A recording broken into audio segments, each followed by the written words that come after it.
ও অন্ধ হয়ে যাওয়া জুলাইয়ের অনেক বিক্ষোভকারীকে এখনও দুর্ভোগ পোহাতে হচ্ছে।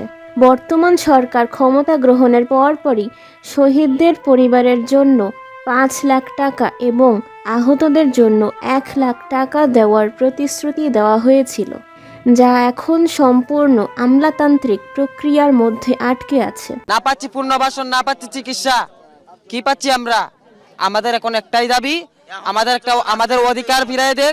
আবেদনপত্রে বিসিএস ডাক্তার বা হাসপাতাল পরিচালকের কাছ থেকে নথিপত্রে সিল নেওয়ার মাধ্যমে অনুমোদনের প্রক্রিয়া শুরু হয়।